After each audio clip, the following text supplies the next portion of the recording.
ঠিক আছে, তো দেখি এই চ্যাপ্টারে কি কি আছে। তো এই চ্যাপ্টারের নাম দেখো, ওয়েব ডিজাইন পরিচিতি আর এবং HTML। তো বলা যায় দুইটা পার্ট আছে। প্রথম পার্টে ওয়েব ডিজাইন মানে ওয়েবসাইট, ইন্টারনেট এগুলো নিয়ে আলোচনা, এরপর একটা স্পেশাল ভাষা HTML নিয়ে আলোচনা। দুইটা পার্ট আছে এই চ্যাপ্টারে।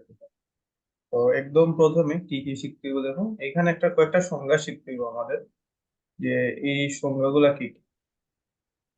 উম, সংজ্ঞাগুলো প্রথমত আমাদের শিখতে হবে ওয়েব পেজ। ঠিক আছে, তো ওয়েব পেজ হলো এক ধরনের ওয়েব ডকুমেন্ট যা ওয়েব ব্রাউজারে প্রদর্শিত, ঠিক আছে, ইন্টারনেট ব্যবহার করে ইউজ করতে। তো এই জিনিসটা একটু শিখতে হবে। এখানে যে সংজ্ঞা আছে অন্য যে কোনো বইতেও শিখলে হইব সংজ্ঞা, মেনলি তোমার ওয়েব পেজের সংজ্ঞাটা শিখতে হবে। ঠিক আছে, খুবই সহজ ভাষায় বললে ইন্টারনেটে প্রদর্শিত প্রত্যেকটা পেজ যা ওয়েব ব্রাউজারে প্রদর্শিত। ঠিক আছে, তো তোমার কাছে যে বই আছে ওই বইয়ের সংজ্ঞা দেখবা, এটা হলো ওয়েব পেজ। যেমন ফিজিক্সের বইয়ে ফিজিক্সের পেজ আছে, এই প্রত্যেকটা পেজকে বলা হবে এক একটা ওয়েব পেজ। তো এরকম অনেকগুলো ওয়েব পেজ মিলে যে কাঠামোটা তৈরি করে, ওই কাঠামোটার নাম হইলে ওয়েবসাইট। তো অনেকগুলা একই রকমের ওয়েব পেজ মিলে যে এই জিনিসটা তৈরি হয়, সেই জিনিসটা বলা হয় ওয়েবসাইট। তো ওয়েব পেজ হলো একটা জিনিস, আর অনেকগুলো ওয়েব পেজ মিলে তৈরি হলো ওয়েবসাইট। তো এই দুইটা শিখলাম। এখন একটা জিনিসের পর ঠিক পরেই দিছে, এটার নাম হইল গিয়ে আইপি অ্যাড্রেস। তো আইপি অ্যাড্রেস কি? আইপি অ্যাড্রেস হইল গিয়ে প্রত্যেকটা ধরো ওয়েবসাইট বানাইলাম বা প্রত্যেকটা নেটওয়ার্কের সাথে যুক্ত জিনিসের আর কি আলাদা আলাদা করে ঠিকানা দেওয়া হয়। তো প্রত্যেকটা ভাবতে পারো এইভাবে, ওয়েবসাইটের আলাদা ঠিকানা, প্রতিটি ওয়েবসাইটে নির্দিষ্ট এবং অদ্বিতীয় ঠিকানা, ওই ঠিকানাটাকে বলা হয় গিয়ে আইপি অ্যাড্রেস। ঠিক আছে, আইপি অ্যাড্রেস এরকম দেখো চারটা বক্স দিছে এখানে। চারটা বক্স দেখো, আবার তুমি এরকম ডট ডট ডট দ্বারা পৃথক পাবে। চারটা বক্সে কিছু সংখ্যা লিখতে হবে। ঠিক আছে, এই সংখ্যাগুলা কিরকম হইতে পারে আমি একটু দেখাই। তো এইখানে দেখি চারটা বক্সে, ধরো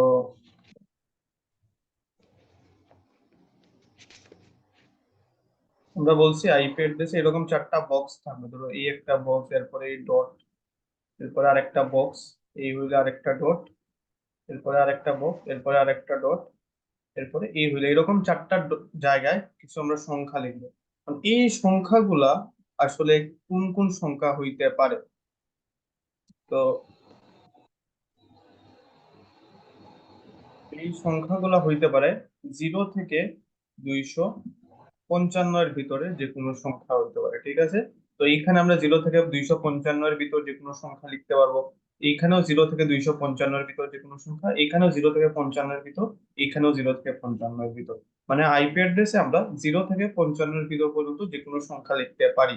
তো আমি একটা উদাহরণ দেখাই। ধরো পরীক্ষায় প্রশ্ন আসলো নিজের কোনটা IPv4 বা কোনটা আইপি অ্যাড্রেস কোনটা আইপি অ্যাড্রেস নয়। ধর একটা সংখ্যা দিল 10.0.200.255। এখানে দেখো সব সংখ্যায় তোমার 0 থেকে 255 এর মধ্যে আছে। তো এটা হলো IPv4। এটাকে কি বলবো? IPv4। IPv4, আইপি মানে ইন্টারনেট, পি দ্বারা হইলে প্রোটোকল, আর ভি দ্বারা হইলে ভার্সন। তো এটা বলবো আমরা ইন্টারনেট প্রোটোকল ভার্সন 4। এই যে জিনিসটা বলছে IPv4। মোট চারটা অক্টেট, এই যে চারটা জিনিস বলছি এই চারটা সংখ্যারে চারটা অক্টেট বলে। আমি আরো একটু উদাহরণ দিই। যেমন এইখানে একটা এক্সাম্পল দিই, যেমন বললো আহ কোনটা IPv4। ঠিক আছে, এই টাইপের কোয়েশ্চন আছে একটু। প্রথম অপশন দিল এরকম 10.100.255 ধরো 80। এখানে সব সংখ্যাই 0 থেকে 255 এর ভিতর ভিতরে থাকায় এটা আই ই ভি, ভি দ্বারা ভার্সন আর কি। ঠিক আছে, 4। কিন্তু আরেকটা অপশনে যদি দেখ, যে এইখানে আরেকটা সংখ্যা দিয়ে দিল 10.256. বাকিটা ধরো সেম। এইখানে দেখো একটা সংখ্যা চলে গেছে 255 উপরে, তাই এটা IPv4 নয়। ঠিক আছে না? তো এরকম অপশনে দেখবা কোনটা IPv4 কোনটা IPv4 নয়। তো সংখ্যাগুলো সবসময় হইতে হবে 0 থেকে 255। চারটা সংখ্যা থাকবে, প্রত্যেকটা সংখ্যা এরকম ডট দ্বারা পৃথক থাকবে। এই সংখ্যা দ্বারা কি বুঝে? এই সংখ্যা দ্বারা বুঝে আর কি ওয়েবসাইটের নির্দিষ্ট বা অদ্বিতীয় ঠিকানা। যেমন আমি যদি এইভাবে লিখি যে এখানে আইপি অ্যাড্রেস এরকম লিখলাম, ধরো এরকম কয়েকটা জিনিস আসবে, এরকম আইপি অ্যাড্রেসে এরকম IPv4 একটা এলো, এখানেও চারটা সংখ্যা আছে, এই সংখ্যাগুলো তোমার 0 থেকে 255-র মধ্যে হবে, ঠিক আছে। এটা মানে কি আমি যে নেটওয়ার্কের সাথে যুক্ত ওই নেটওয়ার্কের ঠিকানা, আর এখানে যে ঠিকানাগুলো লিখে দিচ্ছি লিঙ্ক 3 মানে ওয়াইফাই এর নাম আছে, ঠিক আছে। এইভাবে আমি আমার নেটওয়ার্কের সাথে যুক্ত প্রত্যেকটা ঠিকানা এগুলারে বলে গিয়ে আইপি অ্যাড্রেস। তো আইপি অ্যাড্রেস পড়ে গেলে এখন এইভাবে একটা ঠিকানা মনে রাখা টাফ, তো আমরা কি করি, এই যে আইপি অ্যাড্রেস এর বদলে কিছু নাম মনে রাখি, যেমন Facebook.com, WhatsApp.com, Google.com, এই নামগুলাকে বলা হয় কি, এই নামগুলাকে বলা হয় কি ডোমেইন নেম। ডোমেইন নেম কি, আইপি অ্যাড্রেসের বদলে যে নামগুলো আমরা ব্যবহার করি এগুলো হলো ডোমেইন, ঠিক আছে। তো এই পার্টটা দিছে করে, এই ডোমেইন নেম আইপি অ্যাড্রেসের বদলে যে নামটা আমরা মনে রাখি, যেমন এখানে একটা www.শিক্ষা.com, এখানে শিক্ষারে বলছে নাম, আর এই যে .com লাস্টের দিকে যে জিনিসটা লাগে ওই জিনিসটারে বলে একের একটা আলাদা নাম দিই, ডোমেইনটাই, ঠিক আছে না। তো গেল, এই ছিল বেসিক জিনিস, এগুলো আপাতত লাগবে না। প্রোটোকল বলতে কি বোঝায়, ঠিক আছে, প্রোটোকল বলতে বোঝায় কিছু নিয়ম কানুন, যে নিয়ম কানুন গুলা মেনে আর কি ইন্টারনেটে জিনিসপত্র আদান প্রদান করা হয়, ঠিক আছে। প্রোটোকল কি, কিছু নিয়ম কানুন, সিম্পল। আর এখানে কিছু ডোমেইন নেম আছে, যেমন এগুলো একটু দেখতে হবে এমসিকিউ এর জন্য। .net দ্বারা কি বোঝায়, নেটওয়ার্ক। .com বাণিজ্যিক কমার্শিয়াল। .edu শিক্ষামূলক। .gov এটা মানে বোঝায় সরকারি ওয়েবসাইট, ওয়েবসাইটের লাস্টে .int থাকলে আন্তর্জাতিক, .mil থাকলে বলবো এটা হলো কি তোমার সামরিক, মিলিটারি।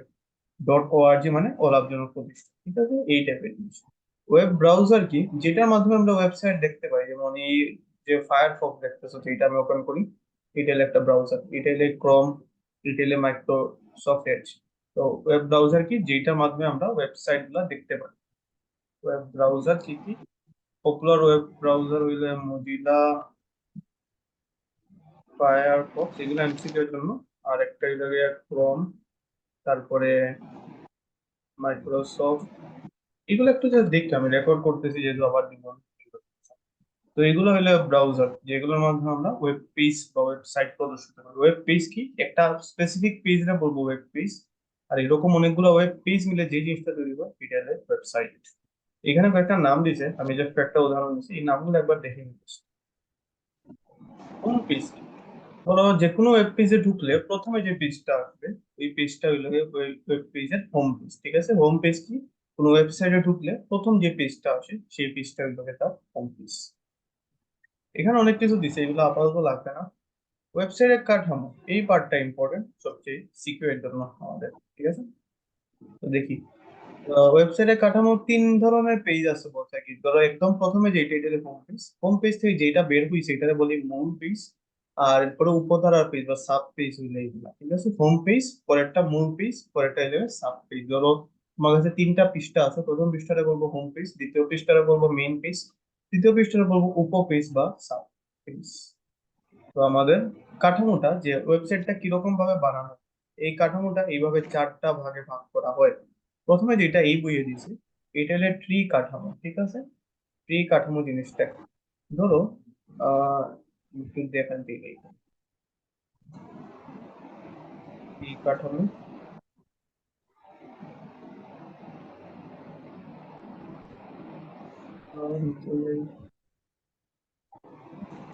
ট্রি কাঠামোতে ধরো এইখানে একটা পেজ আছে, এই হইলো একটা পেজ, এই পেজ থেকে নিচে আরো 2টা পেজ তৈরি হয়েছে, ঠিক আছে। এইখানে একটা পেজ, আর এইখানে আরেকটা পেজ। এরপরে কি হয়েছে জানো, এইখান থেকে আরো 2টা পেজ তৈরি হয়েছে, মানে আলাদা আলাদা। এইখান থেকে আরো 2টা পেজ, এইখান থেকে তৈরি হয়েছে আরো 2টা পেজ। এইভাবে যদি আলাদা আলাদা এক একটা শাখা থেকে একটা পেজ তৈরি হয়, ধরো এখানে তৈরি হয়েছে একটা পেজ, এই পেজ থেকে আরো 2-3টা পেজ তৈরি হয়েছে, ঠিক আছে। ধরো এইটা হলো একটা স্কুলের হোম পেজ, ঠিক আছে। হোম পেজ থেকে 2টা পার্টে যাওয়া যায়, একটা ধরো বলছে গিয়ে স্কুল, একটা ধরো বলছে গিয়ে কলেজ। স্কুলের ভিতর আবার আছে ধরো ক্লাস 9, এইখানে আছে ধরো ক্লাস 10, ঠিক আছে।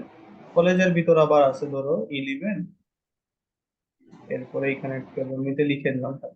তো এরকম এক একটা পার্টের ভিতর যে আলাদা আলাদা করে কিছু পেজ থাকে, ওই জিনিসটারে বলা হয় একটা কাঠামো। এই কাঠামোটার নাম কি? ট্রি কাঠামো। যেমন এখানে দেখো, মাই স্টাফ থেকে তিনটা পেজে যাওয়া যায়। তোমার বুকস, রেকর্ডস, ফটোস, ঠিক আছে। এই বুকস থেকে আবার টেক্সট এইগুলা যাওয়া যায়, রেকর্ড থেকে এইগুলা, ফটোস থেকে এইগুলা।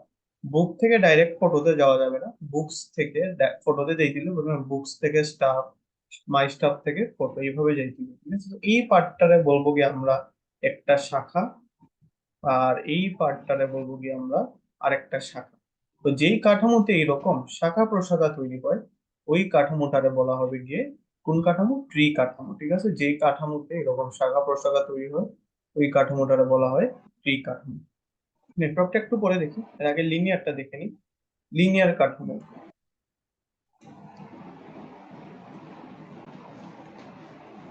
উম, উম, লিনিয়ার কাঠামো এটা তো গেল গিয়ে শাখা প্রশাখার মতো তৈরি হয়। কিন্তু কোনো কাঠামো যদি এরকম হয় যে এক পিস থেকে ঠিক তার পরের পিসে যাওয়া যায়, তখন এই টাইপের কাঠামোটারে বলবো কি আমরা লিনিয়ার কাঠামো। যেমন আমি একটু দেখাই। ধরো একটা ওয়েবসাইটে তুমি গেছো, এর মধ্যে প্রথম পেজ হলো এইটা। এই পেজ থেকে নেক্সটে ক্লিক করলে 1 নম্বর পেজ থেকে গেল 2 নম্বর পেজ। এইটার আবার নেক্সটে ক্লিক করলে 2 নম্বর থেকে যাবে গিয়ে 3 নম্বর। এরকম নেক্সটে ক্লিক করলে যেটার মাধ্যমে যাওয়া যেতে পারে, এক থেকে ডাইরেক্ট 3-এ যাওয়া যাচ্ছে না। এক থেকে প্রথমে যাইতে হচ্ছে 2-এ, 2 থেকে যাইতে হচ্ছে 3-এ। এইরকম যেটা দেখবা তুমি, এইরকম চিহ্ন আছে, 1 থেকে 2-এ, 2 থেকে 3-এ, মানে এক থেকে ডাইরেক্ট 4-এ যাওয়া যায় না। এই ধরনের পেজ স্ট্রাকচারটারে বলবো আমরা নেটওয়ার্ক কাঠামো, ঠিক আছে। বইয়ের পাতায় যেরকম তুমি 1 নম্বর পেজ থেকে 2 নম্বর পেজে যাও, আবার 2 নম্বর পেজ থেকে 1 নম্বর পেজে আসতে পারো, এইরকম কাঠামো হইলে এটার নাম হইলো গিয়ে কি কাঠামো? এটার নাম হইলে লিনিয়ার কাঠামো, ঠিক আছে। যেখানে এক পিস থেকে কেবলমাত্র তার আগের পিস বা পরের পিসে যাওয়া যায়, এই টাইপের কাঠামো লিনিয়ার কাঠামো। যেমন এইটা দিয়ে দিলে পরের পিস, এইটা দিয়ে দিলে আগের পিস যাওয়া যায়। কিন্তু কোনো পেজ যদি এরকম হয় যে আমি যদি চাই এক থেকে ডাইরেক্ট 4-এ, এক থেকে ডাইরেক্ট 3-এ, অর্থাৎ এক পেজ থেকে অন্য সকল পেজে যাওয়া যায়, এমন কিছু যদি আমি বানাতে চাই, তখন ওই জিনিসটার নাম হইব গিয়ে নেটওয়ার্ক কাঠামো, ঠিক আছে। 3 নম্বরটা, ওই জিনিসটার নাম হইল গিয়ে নেটওয়ার্ক কাঠামো। নেটওয়ার্কে কি এক পেজ থেকে অন্য সকল পেজে যাওয়া যায়। যেমন আমি একটু যদি দেখাই, আঁকা একটু বাজে লাগলো বললো। ধরো এই একটা পেজ আছে, 1 নম্বর পেজ ধরলাম এটা। এই আছে গিয়ে আরেকটা 2 নম্বর পেজ। এই ধরো গিয়ে 3 নম্বর। বা এগুলো একটু জানা থাকলেও বুঝলো সমস্যা না, একটু সময় কম দিবে। এই হলো 4 নম্বর। এখন ধরো 1 থেকে 2-এ যাওয়া যায়, 1 থেকে 3-এ যাওয়া যায়, 1 থেকে 4-এ যাওয়া যায়, এবার 2 থেকে 4-এ যাওয়া যায়, আবার এইটা থেকে এইটাতেও যাওয়া যায়, এটা থেকে এটাতে যাওয়া যায়, ঠিক আছে। তো এইরকম কাঠামো হইলে এই জিনিসটার নাম হইলে নেটওয়ার্ক কাঠামো। আরেকবার বলি, প্রথমে যেটা দেখাচ্ছে এটার নাম ট্রি, 2 নম্বরে যেটা দেখছে এটা এক লাইন বরাবর, তো এটার নাম ছিল লিনিয়ার। আর এখন যেটা দেখতেছি এটার নাম হলো নেটওয়ার্ক, ঠিক আছে। এখন যদি এরকম অনেকগুলা মিলে একটা কাঠামো হচ্ছে, তখন ওইটার নাম হলো হাইব্রিড কাঠামো, ঠিক আছে। একাধিক কাঠামো মিলে, যেমন দেখো এখানে একদম প্রথমে আছে তোমার লিনিয়ার, এখান থেকে কয়েকটা মিলিয়ে তোমার আরো একটা কাঠামো হয়ে গেলে এটার নাম হলো হাইব্রিড। যদি একাধিক কাঠামো মিলে একটা কাঠামো হয়, তখন এটার নাম হাইব্রিড কাঠামো। তো এই পার্টটা গেল। এখন এইচটিএমএল এর মৌলিক বিষয়সমূহ, এইটা বুঝার আগে আমি তোমার আরেকটা জিনিস বুঝাই। সেইটা হলো আমাদের ওয়েবসাইটের প্রকারভেদ, ঠিক আছে। ওয়েবসাইটের প্রকারভেদ এটা খুব বুঝতে হবে, ঠিক আছে। কোনো ঝামেলা বা কোয়েশ্চন থাকলে বললো। তো এখন দেখি ওয়েবসাইটের প্রকারভেদ টপিকটা।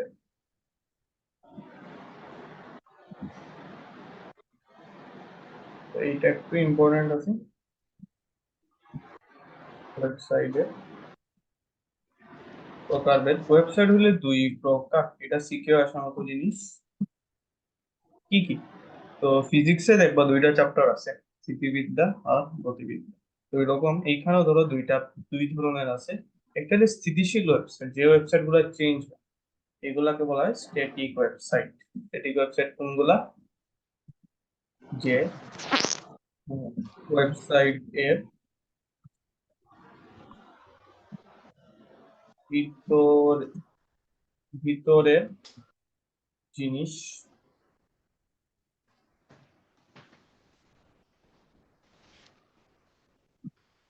পরিবর্তন হয় না। যে ওয়েবসাইটের ভিতরে জিনিস পরিবর্তন হয় না, মানে এখন ঢুকলেও যা আছে 2 দিন পরে ঢুকলেও সেম জিনিস থাকে, ওই টাইপের ওয়েবসাইটটা বলা হয় স্ট্যাটিক ওয়েবসাইট। ঠিক আছে। 2 নম্বরটা, 2 নম্বরটা হইল গিয়ে ডাইনামিক। আচ্ছা, দুইটা নাম মনে রেখে, দুইটা নামতে ভালো প্রশ্ন আছে। ডাইনামিক ওয়েবসাইট কি? যে ওয়েবসাইট সাইট এর ভিতরের জিনিস পরিবর্তন হয়। আগেরটাতে হইতো না, এখানে যে ওয়েবসাইটের ভিতরে জিনিস পরিবর্তন হয় সেই ওয়েবসাইটটারে বলবো কি আমরা ডাইনামিক ওয়েবসাইট। মানে যে ওয়েবসাইট গুলা দেখবা তুমি, এখন ঢুকলে একরকম জিনিস দেখার পরে 2 মিনিট পরে ঢুকলে রিফ্রেশ করলে নতুন জিনিস আসে, সেই সকল ওয়েবসাইটটা বলবো আমরা ডাইনামিক ওয়েবসাইট। আর যে ওয়েবসাইট এখনো যা 2 বছর পরেও তা রয়ে গেছে, এই ওয়েবসাইট গুলো হইল গিয়ে তোমার স্ট্যাটিক। তো স্ট্যাটিক ওয়েবসাইট কিরকম হয়? স্ট্যাটিক ওয়েবসাইট এইগুলা যেগুলো আমাদের কাছ থেকে ধরো বলে না তোমার ইউজার আইডি দিও। কিছু ওয়েবসাইট আছে তুমি বলে অ্যাকাউন্ট খুলতে হইব, ইউজার আইডি দাও, ইমেল দাও, পাসওয়ার্ড দাও। তো যে সকল ওয়েবসাইট এইগুলা চাই, ইমেল, পাসওয়ার্ড, ইউজার আইডি এগুলো চাইবে, ওই সকল ওয়েবসাইটের বলবো আমরা ডাইনামিক ওয়েবসাইট। ডাইনামিক ওয়েবসাইট কি করবে? ইমেল, পাসওয়ার্ড এগুলো চাইবে, অ্যাকাউন্ট খোলার জন্য বলবে, এগুলো হলো ডাইনামিক ওয়েবসাইট। আর যে সকল ওয়েবসাইট ইমেল ব্রাউজার এগুলো চায় না, শুধু চাইবে জাস্ট তুমি ভিজিট করে চলে যাও, এই সকল ওয়েবসাইট গুলোকে স্ট্যাটিক ওয়েবসাইট। ঠিক আছে। স্ট্যাটিক ওয়েবসাইটে জিনিসপত্র চেঞ্জ করে না। তো ডাইনামিক ওয়েবসাইট যেমন ফেসবুক, ইউটিউব এগুলাতে রিফ্রেশ করলে জিনিসপত্র চেঞ্জ, তো এগুলো হলো গিয়ে ডাইনামিক ওয়েবসাইট। ঠিক আছে। তো এই ছিল এই পার্টটা। তো এটা গেল। তো এরপরে কি আছে? এরপরে আছে কি আমাদের এইচটিএমএল এর জিনিসপত্র। ঠিক আছে। তো একটা ওয়েব পেজের বুঝছো 2টা পার্ট আছে। এইচটিএমএল এর ধারণা, এই জিনিসটা ইম্পর্টেন্ট। একটা ওয়েব পেজের কয়টা পার্ট আছে? 2টা পার্ট। কি কি পার্ট? হেড অংশ আর বডি অংশ। দেখো এই যেমন এই পেজটা আছে, এই যে উপরে যে লেখাগুলো দেখতে পাচ্ছ উপরে, এই যে হলুদ কালারের পার্টটা, এই পার্টটাকে বলি গিয়ে নর্মালি আমরা হেড অংশ, হলুদ কালার পার্ট। আর এই যে টিউটোরিয়ালস পয়েন্ট ডট কম থেকে নিচে দেখতেছো মেইনলি আসলে এই পার্টটা, এই পার্টটা, এই যে পুরো পার্টটা, পুরো পার্টটারে বলে আমরা বডি। তো 2টা পার্ট, উপরের পার্টটারে বলবো হেড, যে এই পার্টটা, আর নিচের পার্টটারে বলবো কি আমরা বডি। ওইটাই বলছে একটা পেজের 2টা পার্ট, হেড অংশ শিরোনাম, সার্চ ইঞ্জিনের কিওয়ার্ড এগুলো আছে, আর নিচের পার্টটা বলবো কি আমরা বডি। ঠিক আছে। তো এই গেল। মানে এইচটিএমএল এর সুবিধা কি, বা এই যে এইচটিএমএল নামক ওয়ার্ডটা শুনতেছি, এটার মানে কি? এইচটিএমএল এর মানে হইল গিয়ে, আমি একটু দেখাই, যদি এটা হয়তো শুনে থাকছো আগে,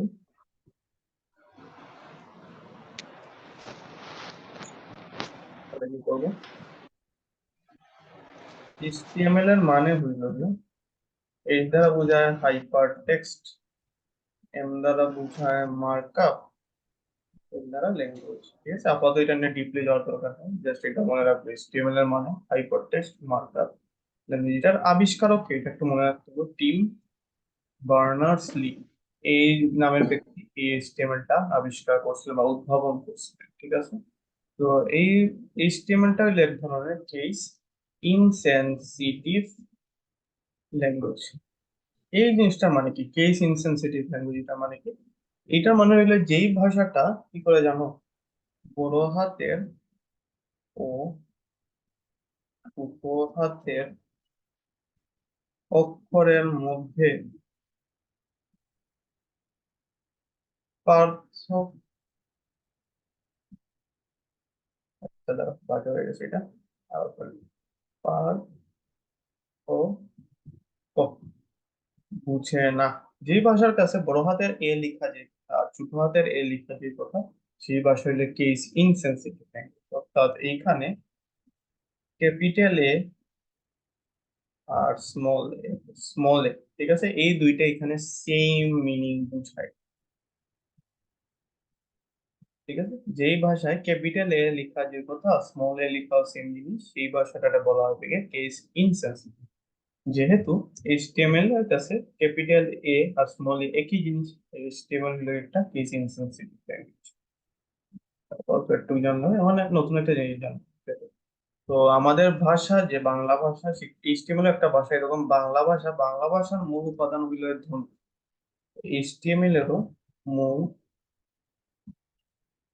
উপাদান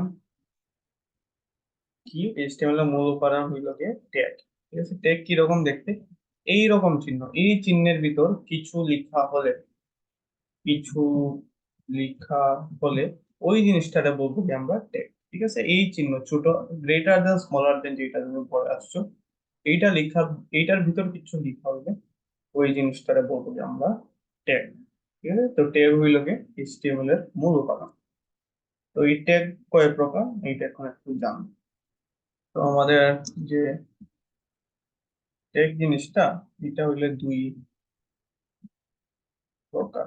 ঠিক আছে, প্রথমটা নাম হইলে এমটি ট্যাগ, আর 2 নম্বরটা, এটার নাম হইলে কন্টেইনার। ঠিক আছে, তো ট্যাগ দুই প্রকার, এই যে জিনিসগুলো, এটা দুই প্রকার, একটা নাম এমটি ট্যাগ আর একটা নাম হইল কন্টেইনার। অন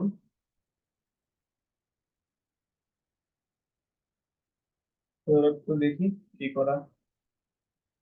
এখন আমরা একটু ট্যাগ গুলা লিখা দেখি বা শিখা দেখি। তো দেখি প্রথমে একটা ট্যাগ কিরকম থাকে।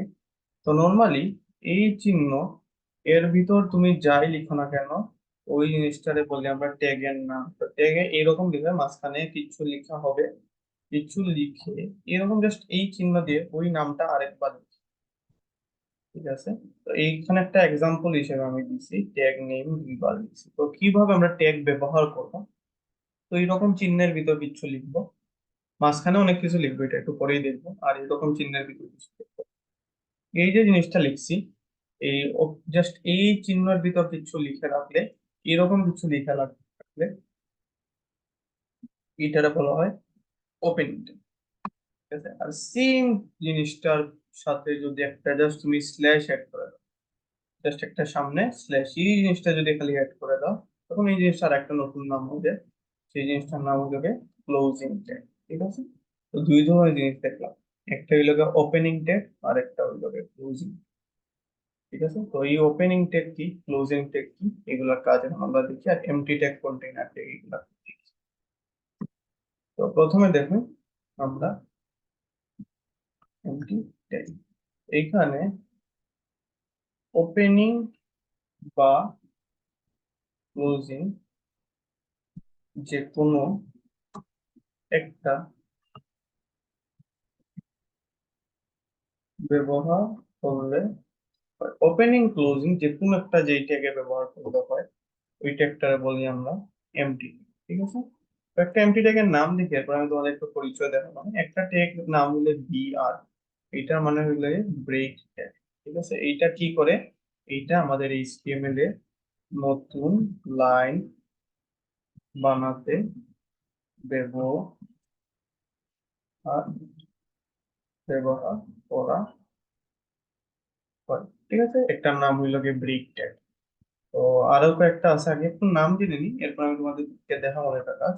একটার নাম হলো ইমেজ, আইএমজি। ঠিক আছে, এইটার নাম হইল গিয়ে ইমেজ ট্যাগ। এইটা এইচটিএমএল কি করে, এইচটিএমএল এইটা ছবি যুক্ত করতে ব্যবহার করা হয়। ঠিক আছে, তাহলে এই ক্রম। আর একটা কি আছে, আর একটার নাম হইলে গিয়ে এইচআর। এইচআর এইটা কি করা হয়, একটা বড় সড়ো আনুভূমিক দাগ দিতে। আপাতত এগুলোর নাম একটু জেনে রাখো, এমসিকিউ। হরিজন্টাল টাই আমি একটু পরে হয়তো বা দেখাবো না এটার কাজ। ঠিক আছে, এটা কি করে, একটা লম্বা লম্বা আনুভূমিক, আনুভূমিক এই যে ভূমি বরাবর, যেমন এরকম দেখায়, তুমি যদি চাও একটা এইরকম দাগ দিতে আনুভূমিক, তখন ইউজ করবা যে ট্যাগটা, ওই ট্যাগটার নাম হইল গিয়ে তোমার এইচআর ট্যাগ। ঠিক আছে, এইচআর ট্যাগ কি করে, আনুভূমিক দাগ দিতে ব্যবহার করা হয়। তো এখন নর্মালি বুঝবা না, যে স্বাভাবিক যে জিনিসটা একটু কঠিন লাগতে পারে। তো আনুভূমিক দাগ দিতে ব্যবহার করা। ঠিক আছে, এই জিনিসগুলো, এই তিনটা ইম্পর্টেন্ট এমটি ট্যাগ। মানে কি কি আসলে এইরকম একটা ওয়েবসাইটের কাঠামো, এই কিছু ট্যাগের নাম দিছে, এগুলো আমরা শিখি। ঠিক আছে, নকশা কাঠামো একটু দেখবো। তো আমাদের এর আগে আমরা জানলাম এমটি ট্যাগ কি আসলে, যেই ট্যাগে ওপেনিং বা ক্লোজিং যে কোনো একটা দিলেই হবে, সেই ট্যাগটা হলো এমটি ট্যাগ। ঠিক আছে,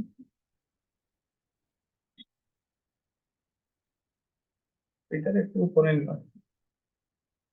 দেখুন 2 নম্বর যেটা, এটার নাম হলো কন্টেইনার ট্যাগ। আমি কন্টেইনার ট্যাগ একটু দেখি একসাথে দেখাবো না।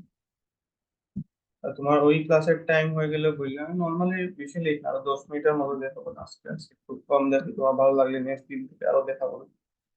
তো কন্টেইনার ট্যাগ কি? যে ট্যাগে কি করা জানো?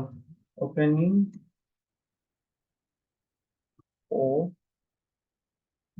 ক্লোজিং একসাথে থাকে, ওই ট্যাগটারে বলবো কি আমরা কন্টেইনার ট্যাগ। তো কন্টেইনার ট্যাগ কি? যেই ট্যাগে ওপেনিং ট্যাগ আর ক্লোজিং ট্যাগ একসাথে থাকবে, সেই ট্যাগটারে বলবো কি আমরা কন্টেইনার ট্যাগ। একটা এক্সাম্পল দেখি। যে ধরো যে কোনো এইচটিএমএল শুরু হয় কোন ট্যাগ দিয়ে জানো? একদম এইচটিএমএল শুরুর লাইন এরকম লিখা হয় ওপেনিং এইচটিএমএল, আর এইচটিএমএল এর শেষের লাইন লিখা হয় ক্লোজিং এইচটিএমএল। মাঝখানে আমরা যা ইচ্ছা তা লিখি, ঠিক আছে? তো এখন তো আমি এইচটিএমএল এর শুরুর লাইন মানে পরীক্ষায় বলবে এই জিনিসটা এইচটিএমএল কোড লিখো, এরকম একটা ওয়েবসাইট বানাবো, তুমি কিভাবে বানাবা, কোন ভাষা দিয়ে বানাবা? এইচটিএমএল দিয়ে বানাবা। যে এইচটিএমএল দিয়ে বানাইতে গেলে এইচটিএমএল এর কোড জানতে হবে, তো তুমি এইভাবে লিখবে ওপেনিং এইচটিএমএল আর ক্লোজিং এইচটিএমএল। তো মাঝখানে কিছু লেখা হয়, মাঝখানে দুইটা পার্ট নিয়ে কাজ করি আমরা। একটা হলো হেড অংশ, উপরে যে পার্টটা হেড অংশ, আর একটা হলো বডি অংশ। বডি মানে এই যে এই পার্টটা, পুরো পার্টটা বডি অংশ, ঠিক আছে? তো এই যে ট্যাগ গুলা এরকম একই সাথে ওপেনিং ট্যাগ আর ক্লোজিং ট্যাগ দিতে হয়, সেই ট্যাগ গুলারে বলা হয় গিয়ে কন্টেইনার, ঠিক আছে? একসাথে ওপেনিং ক্লোজিং দুইটা দিতে হয়। তো এইগুলো গিয়ে কন্টেইনার ট্যাগ এর কথা। তো দেখুন কোনো পার্টে ঝামেলা একটা করবে। তো এখন আমরা একটু দেখি কয়েকটা ট্যাগের উদাহরণ বা কিছু ট্যাগ এখন আমরা কিভাবে কাজ করি। যেমন দুইটা পার্ট আছে, প্রথমে আমরা দেখি হেড পার্ট, ঠিক আছে? হেড পার্টটা শুরু হয় এইভাবে, ওপেনিং হেড দিয়ে, এবং শেষ হয় বুঝছো এরকম ক্লোজিং হেড। এই ওপেনিং হেড আর ক্লোজিং হেড এর মাঝখানে আমরা কিছু লিখতে পারি। তো এই হেড অংশ কোথায়? হেড অংশ হলো উপরে, এই উপরের অংশে কিছু লিখতে হলে আমরা ইউজ করি হেড।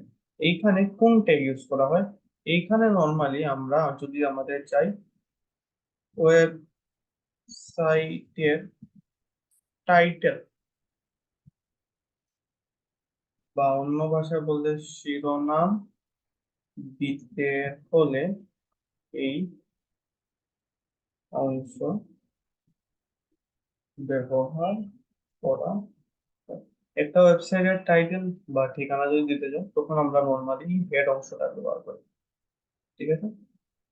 তো এই হেড অংশে এই কাজটা, হেড অংশে একটা ট্যাগ ইউজ করা হয় টাইটেল, ঠিক আছে? এখানে একটাই ট্যাগ ইউজ করা হয়, এই ট্যাগটার নাম হইল গিয়ে টাইটেল ট্যাগ ইউজ করা হয়। একটু জাস্ট দেখি একটা এক্সাম্পল যে টাইটেল ট্যাগ কি করে, তারপরে বেশি সময় যেহেতু নাই আমরা শেষ করে দিব। তো এগুলো একটু কাটি। তো চলো এখানে যে কোনো একটা ফোল্ডার বানাবো। নিউ ফোল্ডার বানাইলাম, নিউ ফোল্ডার, এটা আপাতত আছে ডেস্কটপে ঢুকেলাম ভিতরে, একটু ওপেন করি। তো এখানে ধরো এইচটিএমএল কিরকম বানানো হয়, এরকম প্রথমে লেখা আছে যে কোনো একটা এইচটিএমএল। তো আমি দিলাম ধরো মাই পেজ, আর এই যে লাস্টে ডট টিএক্সটি আছে এটারে কেটে লিখতে হয় ডট এইচটিএমএল, ঠিক আছে? এখন লিখলাম, এখন এইচটিএমএল কিভাবে লিখবো? এইভাবে লেখা লাগে যে ওপেন উইথ নোটপ্যাড, এরকম জিনিসটা। তো এখন আমরা যা ইচ্ছা লিখতে পারবো, ঠিক আছে? ধরো এইচটিএমএল এর শুরু হয়, আমি বলছি দেখো এরকম ওপেনিং এইচটিএমএল দিয়ে, এরকম আমরা পরীক্ষার খাতায় এইভাবে লিখবো। আর এইচটিএমএল এর শেষ হয় ক্লোজিং এইচটিএমএল, ঠিক আছে? এই হলে শুরু, এই হলে শেষ। আর তোমার একটা জিনিস আছে, দুইটা পার্ট থাকে। তাহলে হেড, প্রথমে তোমার হেড পার্টটা দেখায়, ওপেনিং হেড দিই, এইভাবে আমরা ক্লোজিং হেড। এখন যদি চাই আমরা ওয়েবসাইটটা দেখতে, যে আমি যে জিনিসটা বানাইছি এই জিনিসটা কি বানাইছি, এটা যদি দেখতে চাই, এখন ডাবল ক্লিক করবো এটা। দেখো কোনটাকে ওপেন হইবে বলতে না বলছি, ঠিক আছে? কার বলতে ওপেন করো সমস্যা নেই। তো দেখো আপাতত আমার জিনিসটা এরকম আসছে, ঠিক আছে? কিছু লিখিং আসছে। উপরে দেখো এই জায়গাটা কি আসছে, ওই যে যেই জায়গাটা দেখো ডেস্কটপ নিউ ফোল্ডার, এটার ভিতরে আমি ওয়েব পেজটা বানাইছি, ওই নামটা চলে আসছে। এটা একটু দেখতে অদ্ভুত লাগতেছে। তো আমি এক কাজ করি, আমি এই নামটা চেঞ্জ করে আমার ওয়েব পেজের একটা নাম দিতে চাই, ঠিক আছে? ওয়েব পেজের নাম দিতে একটা ট্যাগ ইউজ করা হয় এখানে, টাইটেল ট্যাগ। টাইটেল ট্যাগ কি করে, এই যে জিনিসটা দেখতেছো কালোর ভিতর সাদা লেখা, এই লেখাটা চেঞ্জ করে আমার ইচ্ছে মতো একটা নাম দিতে পারবো। তো আমি যদি এখানে একটা নাম দিই, এখানে যদি লিখি টাইটেল, ঠিক আছে, ক্লোজিং টাইটেল, ওপেনিং টাইটেল আর ক্লোজিং টাইটেল, দেখো এইটার ভিতর যদি যা ইচ্ছে লিখতে থাকি, যদি লিখি মাই ওয়েব পেজ, যদি এইভাবে লিখি, সেভ দিলাম, এখন যদি যাই, গিয়ে যদি এটা রিফ্রেশ দিই, তাহলে দেখো আগের লেখাটা চেঞ্জ হয়, মাই ওয়েব পেজ হয়ে গেছে, ঠিক আছে? এই কাজটা করে গেট টাইটেলটা কি করে, হেড অংশে, হেড মানে এই পার্টটা, হেড অংশের আমার এই যে লেখাটা, এই লেখাটা চেঞ্জ করতে যে ট্যাগটা ইউজ করা হয়, সেই ট্যাগটার নাম হলো গিয়ে টাইটেল ট্যাগ, ঠিক আছে? এই হলো টাইটেল ট্যাগের কাজ। এরপরে আমরা যে ট্যাগটা দেবো, এই তো হইলো টাইটেল ট্যাগ। তো এটা নিয়ে পরীক্ষায় তেমন কিছু আসবে না। পরীক্ষায় যেই ট্যাগ গুলা নিয়ে আসবে এগুলো হলো বডি অংশের, ঠিক আছে? তো আমি খুব দেখাই, হেড ট্যাগ শেষ। এখন আমরা দেখবো গিয়ে বডি পার্ট, ঠিক আছে? এখান থেকে পরীক্ষা আসবে। এইখানেও শুরু হবে ওপেনিং বডি দিয়ে, আর শেষ হবে গিয়ে ক্লোজিং বডি দিয়ে। Head twist opening, head closing এর বডি শুরু হবে ওপেনিং বডি দিয়ে, আর শেষ হবে গিয়ে ক্লোজিং বডি দিয়ে। এর ভিতর আমরা বিভিন্ন ট্যাগ, কোথায় এটা ইউজ করা হয়? তুমি যদি হেড দিতে চাও তাহলে ভালো, হেড দিয়ে দিও প্রথমে। হেড এর পরে নর্মালি দেখবা এইরকম শুরু হয়, এইখানে থাকবে কি ওপেনিং বডি, আর এই যে এইচটিএমএল শেষ করছো, এইটার আগে দিবা ক্লোজিং বডি, ঠিক আছে? এই যে এইচটিএমএল, ওপেনিং বডি আর ক্লোজিং বডি, ঠিক আছে? একটু দিলাম। এখন যদি তুমি চাও আমার পেজে একটা লেখা দেয়, আপাতত আমার পেজের অবস্থা কি?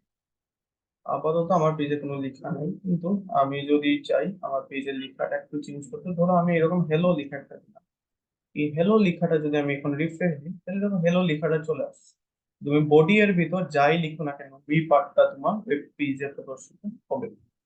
তো এই হলো বডি পার্টের কাজ। তো বডি পার্টে নর্মালি কয়েকটা ট্যাগ ইউজ করে, আমি মানে এখন থেকে এখানে লিখবো, ঠিক আছে, কোনো সমস্যা না। প্রথমে যেটা দেখবো এইটার নাম পি ট্যাগ বা প্যারাগ্রাফ ট্যাগ। পি মানে প্যারাগ্রাফ ট্যাগ, ঠিক আছে? পি মানে কি, পি মিনস প্যারাগ্রাফ থেকে। এই প্যারাগ্রাফটা কি করা হয়, অনেকগুলো লাইন দিয়ে তুমি যদি চাও একসাথে রাখতে, তখন প্যারাগ্রাফ ইউজ করা হয়, ঠিক আছে? তো আগের এই হ্যালোটা এখন চলে যাবে, এখন লেখা আসবে পি মিনস প্যারাগ্রাফ, ঠিক আছে? দুই রকম প্যারাগ্রাফ ট্যাগের কাজ, অনেকগুলা লেখা, ধরো ইংলিশে যেরকম তুমি সাইদুল ভাই প্যারাগ্রাফ পড়ান, প্যারাগ্রাফ গুলা কি অনেকগুলা লাইন একসাথে থাকে। তো এই জিনিসটা হলো প্যারাগ্রাফ ট্যাগ, ঠিক আছে? এখানে দিস ইজ এ প্যারা এরকম লিখলাম। ইন্টারেস্টিং ব্যাপার হলো, দেখো তুমি এখানে দুইটা আলাদা লাইনে লিখছো, সেভ দিলা, কিন্তু এখানে রিফ্রেশ যদি দাও, বুঝছো, তাহলে লেখাগুলো পাশাপাশি চলে আসে। তো এটা তো একটা ঝামেলা। প্যারাগ্রাফে কি হয়, সবগুলা লেখা পাশাপাশি থাকে। তুমি এখানে নিচে নিচে দিলেও সবগুলা লেখা তোমার এইচটিএমএল এ চলে যাবে পাশাপাশি। তুমি যদি আরেকটা প্যারাগ্রাফ বানাইতে চাও, এরকম ওপেনিং পি দিলা, এখানে তুমি জাস্ট একটা লিখে দিলা, para two line one, full stop, para two line two লিখলাম, লিখে সেভ দিলাম, কন্ট্রোল এস প্রেস করছি। এখন তুমি যাও, তো দেখো এইটা ঠিক আছে, দুইটা প্যারা দেখো দুইটা আলাদা আলাদা আসছে, বাট একটা প্যারার লাইন গুলা দুইটার সমান একসাথে চলে আসছে।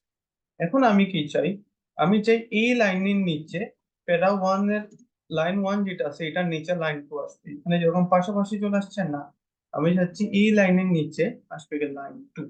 তখন আমার যেই ট্যাগটা ইউজ করতে দিব, সেই ট্যাগটার নাম হলো এমটি ট্যাগের ভিতরে যে একটা ট্যাগ বলছিলাম বিআর ট্যাগ, এই বিআর ট্যাগটা তখন ইউজ করতে হবে। বিআর মানে হইলে ব্রেক। ব্রেক কি করবে জানো, তুমি যদি এই লাইনের পাশে এই লাইন লিখো, তাইলেও কিন্তু সেম জিনিস আসতে আবার পাশে লিখলেও লেখাটা পাশে আসছে, কিন্তু আমি যাচ্ছি না, এই লাইন ওয়ানের ঠিক নিচে আসবে গিয়ে প্যারা টু লাইন। তখন যে কাজটা করতে পারো, এখানে একটা সিম্পল জিনিস লিখে দাও, বিআর। বিআর মানে এমটি টেক, দেখো এখানে পি, এইটা হলো ওপেনিং পি, এটা হলো ক্লোজিং পি, ওপেনিং ক্লোজিং দুইটা আছে, এটা হলো কন্টেনার টেক। কিন্তু এইখানে বিআর এ কোনো ক্লোজিং নাই, তাহলে ওপেনিং আছে। তো এই ধরনের টেক গুলো এমটি টেক। তুমি যদি এরকম বিআর লিখো মাঝে, আর যদি এখানে গিয়ে জাস্ট সিম্পলি রিফ্রেশ দাও, তাহলে দেখো প্যারা ওয়ান লাইন ওয়ান এর নিচে হলে প্যারা টু লাইন টু নিচে চলে আসছে, আগে যে জিনিসটা পাশে ছিল এরকম নিচে চলে আসছে, ঠিক আছে? এই দুইটা এখন একই প্যারাগ্রাফে আছে, মানে একসাথে আছে দুইটা, কিন্তু এক লাইনের নিচে আরেক লাইন। তো এইভাবে এক লাইনের নিচে আরেক লাইন দিতে যে ট্যাগটা ইউজ করা হয়, সেই ট্যাগটার নাম কি, সেই ট্যাগটার নাম হলো বিআর। আরেকটা ট্যাগ বলছিলাম ইমেজ ট্যাগটা পরে দেখাবো না, আরেকটা ট্যাগ বলছিলাম এইচআর, আনুভূমিক লম্বা দাগ দিতে। তুমি যদি কিচ্ছুই করো না, এইখানে যদি সিম্পলি একটা HR লিখে দাও, তাহলে কি হবে আমি একটু দেখি। আপাতত আমার পেজটা আছে গিয়ে এইরকম। এখন যদি আমি একটু রিফ্রেশ দিই, দেখো এই দেখো একটা লম্বা লাইন চলে আসছে, ঠিক আছে না? এই লম্বা লাইনটা কেন আসছে? এখানে HR দিছে এই জন্য। তুমি যদি চাও এইখানে একটা HR দিতে, এটা প্যারাগ্রাফের ভিতর বাইরে যে কোনো জায়গায় দিয়ে দেবো, এখানে একটা HR দিলাম। এখন কি হবে, দিস ইজ এ প্যারার নিচে একটা লাইন চলে আসবে। আপাতত লাইন নেই, আমি যদি রিফ্রেশ দিই দেখো দিস ইজ প্যারার নিচে এরকম একটা লাইন চলে আসছে।